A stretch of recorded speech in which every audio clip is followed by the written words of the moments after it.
नमस्कार, मी अश्विनी डिके।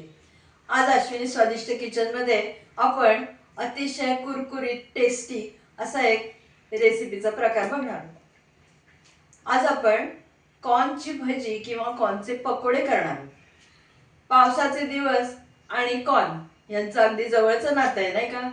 सध्या बाजारात भरपूर स्वीट कॉर्न मिळतात। मी पण बाजारातून कणसं आणली आणि त्याचे दाणे काढून घेतले आणि आता आपण त्याचेच पकोडे बनवणार आहोत। आजच्या या रेसिपीचं विशेष काय आहे तर ही भजी हे पकोडे बराच काळपर्यंत अगदी छान कुरकुरीत राहतात, पण त्यामध्ये आपण सोडा घातलेला नाहीये, कॉर्नफ्लॉवर नाही, तांदूळ पिठी पण नाही, पण तरी सुद्धा अतिशय कुरकुरीत आणि टेस्टी अशी ही भजी बनतात। घरातल्या साहित्यात आणि अगदी मोजक्या साहित्यामध्ये ही भजी तयार होतात। हे पकोडे कसे करायचे, त्याचं साहित्य काय आहे ते आपण लगेचच बघून घेऊया। आपण स्वीट कॉर्नचे पकोडे करतोय।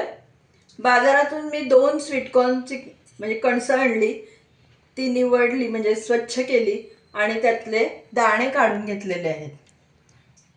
बाजारात सोललेले दाणे पण मिळतात। हे वजनी 300 ग्रॅम सोललेले दाणे आहेत। अर्धा कप म्हणजे वजनी साधारण 30 ग्रॅम एवढे हे जाड पोहे आहेत, आपण कांद्या पोह्याला पोहे वापरतो ते। 1 टीस्पून लाल तिखट, अर्धा टीस्पून हळद, 1 टीस्पून जिरं, मीठ स्वादानुसार घालायचं आहे। चाट मसाला थोडासा घेतलाय पकोड्यावर वरतून भुरभुरवण्यासाठी, आवडत असेल तर वापरा, ऑप्शनल आहे। बाइंडिंगसाठी 2 टेबलस्पून एवढं डाळीचं पीठ घेतलेलं आहे। भरपूर सारी कोथिंबीर बारीक चिरून घेतलेली आहे। आणि आता कॉर्नचे दाणे आपल्याला वाटून घ्यायचे आहेत, तर त्यामध्ये घालण्यासाठी 4 छोट्या तिखट मिरच्या आहेत। तिखटपणा कसा पाहिजे, कितपत पाहिजे त्यानुसार आपण मिरच्यांचं प्रमाण ठरवायचं। 4 पाकळ्या लसूण घेतलेल्या आहेत आणि 8-10 कडीलिंबाची पानं घेतलेली आहेत। शिवाय इथे 2 मिरच्या घेतल्या आहेत तळून भज्याबरोबर पकोड्याबरोबर खाण्यासाठी। इतक्याच साहित्यामध्ये आपले हे पकोडे बनणार आहेत। अगदी आहे की नाही घरातलं साहित्य आणि पटकन होणार आहे। याशिवाय आपल्याला डीप फ्राय करण्यासाठी तेल लागणार आहे। सगळ्यात पहिल्यांदा मिक्सरच्या भांड्यात मी हे पोहे घालून त्याची पावडर करून घेतेय। वाटून घ्यायचे पोहे।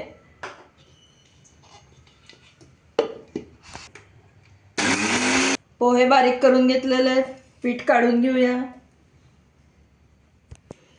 आता मक्याचे दाणे वाटून घ्यायचे। त्यासाठी मिक्सरच्या भांड्यात खाली मिरच्या, लसूण, कडीलिंबाची पानं घालते आहे।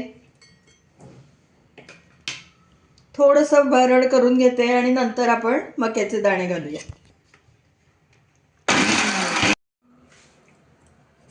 मिरची, लसूण, कडीलिंब कोरडं वाटून घेतलंय बघा। आता त्यामध्ये मी हे मक्याचे दाणे घालणार आहे आणि ओबडधोबड वाटून घ्यायचंय, पाणी वगैरे घालायचं नाही आणि अगदी पेस्टही करायची नाही।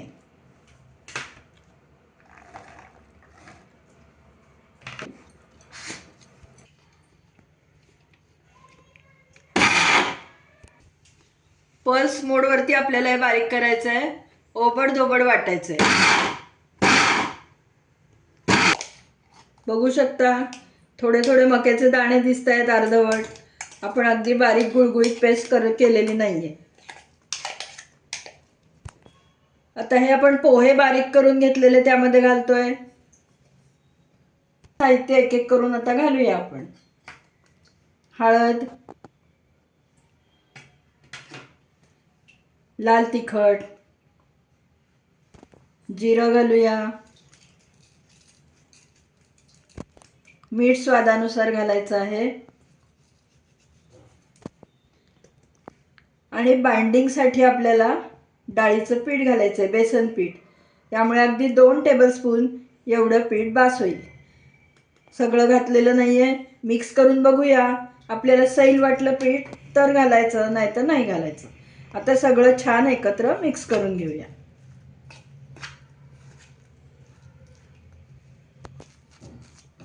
छान हाताने मिक्स करते म्हणजे व्यवस्थित सगळ्या चवी सगळीकडे लागतील। कोथिंबीर घालूया थोडी,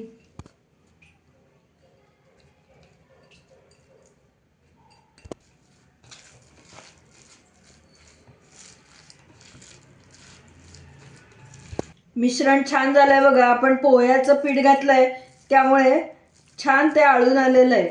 लगेच त्याच्यामधला पाण्याचा जो अंश असतो कॉर्नमधला तो ॲब्सॉर्ब होतो पोह्यामध्ये. आता आपण हे मिश्रण 5 मिनिटं झाकून ठेवूया आणि तोपर्यंत कढईत तेल तापायला ठेवूया. तेल तापलेलं आहे कढईत. आता आपण त्याचे छोटे छोटे पकोडे भजी करून तळायला घालूया.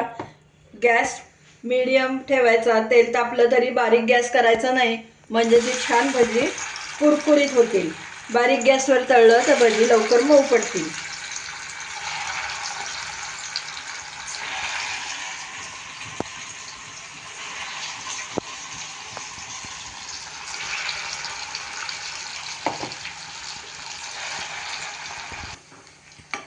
काय मस्त रंग आलाय बघा आणि वास सुटलाय घरामध्ये इतका घमघमाट. मस्त रंग, काय सुंदर गोल्डन कलर. हलवून हलवून तळायची, भरपूर घालायची भजी, हलवून हलवून तळायची आणि गॅस मोठाच ठेवायचा, गॅस बारीक करायचा नाही.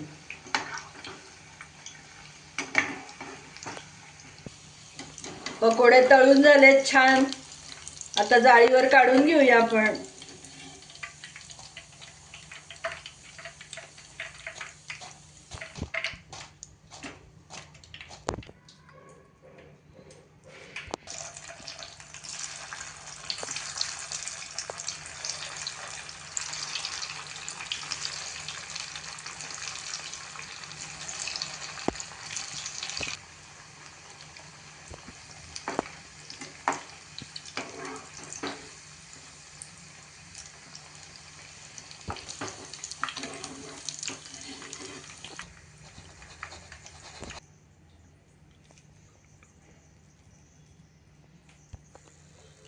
आपण जे पोह्याचं प्रमाण घेतलंय ते एकदम परफेक्ट आहे.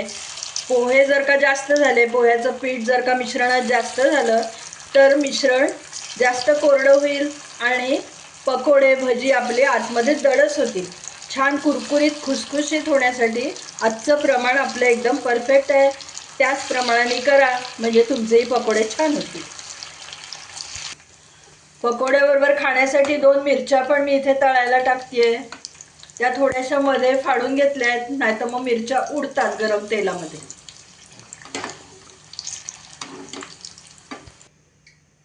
आपले मक्याचे कॉर्नचे पकोडे भजी करून तयार झाली आहेत. काय सुंदर दिसत आहेत ना, एकदम टेम्पटिंग. आता त्याच्यावर ते अजून चटपटीत होण्यासाठी मी थोडासा चाट मसाला भुरभुरवते. चाट मसाला नसेल तर तुम्ही आमचूर पावडर सुद्धा भुरभुरवू शकता, अर्थात हे ऑप्शनल आहे. आपले पकोडे करून तयार झालेत, एकदम टेस्टी क्रिस्पी. आणि विशेष म्हणजे यामध्ये आपण अजिबात सोड्याचाही वापर केला नाहीये आणि कॉर्नफ्लोअर घातलं नाही, तांदूळ पिठी पण घातलेली नाहीये. आहे की नाही मस्त. तुम्ही पण या पद्धतीने नक्की कॉर्नचे पकोडे करून बघा. कॉर्न पकोडे करताना एक खबरदारी घ्यायची बरं का. तळताना काही वेळेस ते जे अख्खे कॉर्न जे असतात दाणे ते फुटण्याची शक्यता असते आणि अंगावर उडण्याची शक्यता असते. त्यामुळे थोडंसं लक्ष ठेवून तळायचं, थोडं लांबूनच तळायचं. कशी वाटली तुम्हाला आजची ही डिश? पावसाळ्यात तर एकदम भारी ना. तुम्ही नक्की या पद्धतीने कॉर्न पकोडे करा आणि मला नक्की कमेंट द्या. आजची ही रेसिपी जर तुम्हाला आवडली असली तर पटकन व्हिडिओला लाईक करा आणि लिंक जास्तीत जास्त लोकांमध्ये शेअर करा. माझ्या चॅनलला जर अजूनपर्यंत सबस्क्राईब केलं नसेल तर सबस्क्राईब पण करा, म्हणजे असेच वेगवेगळे निरनिराळे टेस्टी पदार्थ तुम्हाला पाहायला मिळतील. सबस्क्राईब करताना शेजारचं बेल आयकॉनही दाबायला विसरू नका, म्हणजे वेळोवेळी पाठवलेली नोटिफिकेशन्स तुमच्यापर्यंत अगदी लगेच पोहोचतील. आपण पकोड्याबरोबर खाण्यासाठी इथे 2 मिरच्याही दिलेल्या आहेत, त्याच्यावरही थोडंसं मीठ भुरभुरवलेलं आहे. पुन्हा आपण नवीन अशा छानशा टेस्टी स्वादिष्ट रेसिपीसह लवकरच भेटूया. तोपर्यंत धन्यवाद.